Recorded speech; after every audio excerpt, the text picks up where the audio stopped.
क्योंकि महात्मा गांधी ने भारत को पंडित जवाहरलाल नेहरू दिया है तो अन्ना हजारे ने अरविंद केजरीवाल दिल्ली को दिया है, और दोनों मुझे लगता है कि देश के लिए नाशूर हैं। नमस्कार, मैं शैलेंद्र सकलानी आप लोगों के बीच में एक बार फिर से। भाइयों और बहनों, उत्तराखंड वासियों, यह दिल्ली में केजरीवाल ने कुछ दिन पहले एक बयान दिया था।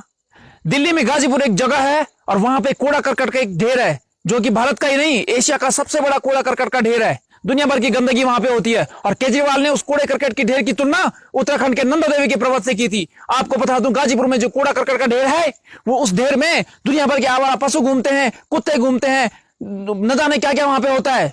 दुनिया भर की टट्टी वैसा वहां पे होती है। सारी गंदगी दिल्ली की उस गाजीपुर के ढेर में है। इवन सुप्रीम कोर्ट ने बोला कि 1-2 साल में अगर ऐसे बढ़ता रहा तो वहां से प्लेन नहीं गुजर सकते, इतना बड़ा ढेर है वो। उसकी तुलना उन्होंने नंदा देवी से की थी। क्या उसकी तुलना नंदा देवी से करनी चाहिए? आपको पता होगा कि नंदा देवी हम उत्तराखंड वासियों की इष्ट देवी है। अरे केजरीवाल, कीड़े पड़ेंगे तुम्हारे मुंह पे। तुम्हें पता है, सारे उत्तराखंड वाले इसको पूछते हैं नंदा पर्वत कितना पवित्र पर्वत है।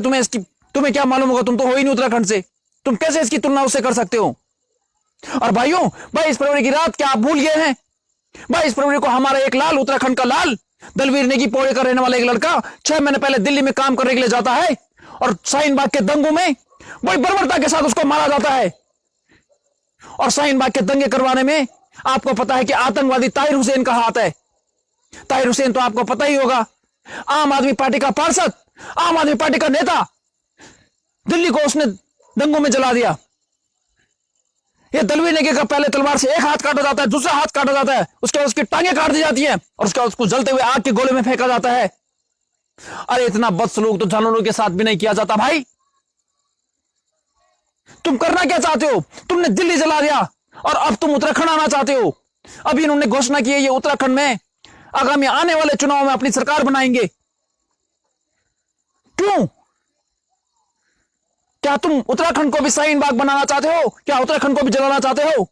तुमने अपने नैरेटिव चलाने शुरू कर दिए कि फ्री की बिजली देंगे, फ्री का पानी देंगे, स्कूलें खोलेंगे, हॉस्पिटल खोलेंगे। अरे हम ये घास पत्ते खा के खुश हैं भाई, है हमारे पास बहुत सारी जड़ी बूटी है, नहीं चाहिए हमें। दिल्ली में तुमने जिन लोगों को लालच दिया था, आज वो लोग पश्चाताप कर रहे हैं। आपको पता होगा भाइयों, 2011 में अन्ना हजारे जी ने एक बहुत बड़ा आंदोलन दिल्ली में किया था जन लोकपाल बिल को लेके, और उसी आंदोलन की देन हमें ये केजरीवाल मिला है। उस आंदोलन में अन्ना हजारे जी की तुलना महात्मा गांधी से की जाने लगी थी, और जो कि काफी हद तक सही भी है, क्योंकि महात्मा गांधी ने भारत को पंडित जवाहरलाल नेहरू दिया है तो अन्ना हजारे ने अरविंद केजरीवाल दिल्ली को दिया है, और दोनों मुझे लगता है कि देश के लिए नाशूर हैं। 1948 में पंडित जवाहरलाल नेहरू जी ने आधा कश्मीर पाकिस्तानियों को दे दिया, और जो आधा आज हमारे पास बचा है वो हमारे लौह पुरुष सरदार वल्लभ भाई पटेल की वजह से बचा हुआ है। 1962 में आपने इतना ही बड़ा भूघात चाइना को दे दिया। और अब बात करें इस मफलर बाबा की, इस खांसी राम की, तो आप जानते हैं दिल्ली में दंगे हो रहे हैं, हम उत्तराखंड वासियों की बेइज्जती कर रहा है और उत्तराखंड में आना चाहता है।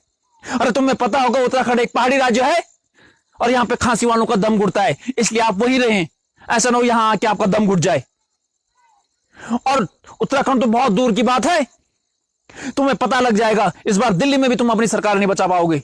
तुमने जैसे जैसे कांड दिल्ली में करवाए हैं। नहीं चाहिए हमें फ्री का बिजली पानी, कुछ नहीं चाहिए, हम कर लेंगे। भाइयों, आप भी उस पार्टी को वोट दो जो राष्ट्र की बात करता है, जो तुम्हारी धर्म और संस्कृति बचाता है। मैंने सुना है इनकी पार्टियों में जो उत्तराखंड के जो निचले एरिया हैं, जो शहरों वाले एरिया है, बहुत सारे शांति प्रिय लोग इनकी पार्टी में शामिल हो गए हैं। और इन केजरीवाल जी ने इनको बोला है कि अगर उत्तराखंड में इनकी सरकार बनती है तो ये मदरसे बनाएंगे, मस्जिदें बनाएंगे। आप सोचो, बद्रीनाथ, केदारनाथ, गंगोत्री, यमुनोत्री, जागेश्वर, मुक्तेश्वर, ऐसे पवित्र धाम आपके उत्तराखंड में है। वहां पे अगर हनुमान चालीसा की वजह मस्जिदें बनेंगी और उसमें अजानें चलेंगी, उसमें नमाजें पढ़ी जाएंगी, बकरीद पे बकरा काटा जाएगा, गाय काटी जाएगी। आपके सड़कों पे, आपके नालियों में अगर खून बहेगा इन पवित्र त्योहारों पे, तो आपको कैसा लगेगा? भैया तुम बकरा काटो, कुछ भी काटो, अपनी जगह काटो, अपनी मस्जिद में पढ़ो। उत्तराखंड में बनाने की कोई जगह नहीं, हमें तुमसे कोई प्रॉब्लम नहीं है, बट हमारे घर में मत घुसो। हमारा घर है ये उत्तराखंड, इसकी पवित्रता को बनाए रखो। उत्तराखंड देवभूमि है, इसके देवभूमि बनाओ, इसको राक्षसों का घर मत बनाओ। तो इसलिए आप सब लोगों, माताओं, बहनों, बुजुर्गों, भाइयों, छोटों से अनुरोध है कि ऐसे लोगों का यहां पे बहिष्कार करो, पूर्ण बहिष्कार करो इनका। ये उत्तराखंड को हमने देवभूमि रखना है तो रखना है किसी भी हाल में। ज्यादा से ज्यादा लोगों तक बातें करें, मैसेज पहुंचाएं, और वोट देना तो दूर की बात है, जहां जहां पे भी पहाड़ी जिले हैं, जो पहाड़ी विधानसभा क्षेत्र हैं, वहां तुम पहाड़ी लोग हो, तुम्हारे खून में अगर मां नंदा देवी की कोई रिस्पेक्ट है, तुम्हें दलवीर नेगी का कोई दर्द है, तो इनके कैंडिडेट भी खड़े ना हो आप, इनकी औकात पता लग जानी चाहिए। जय श्री राम।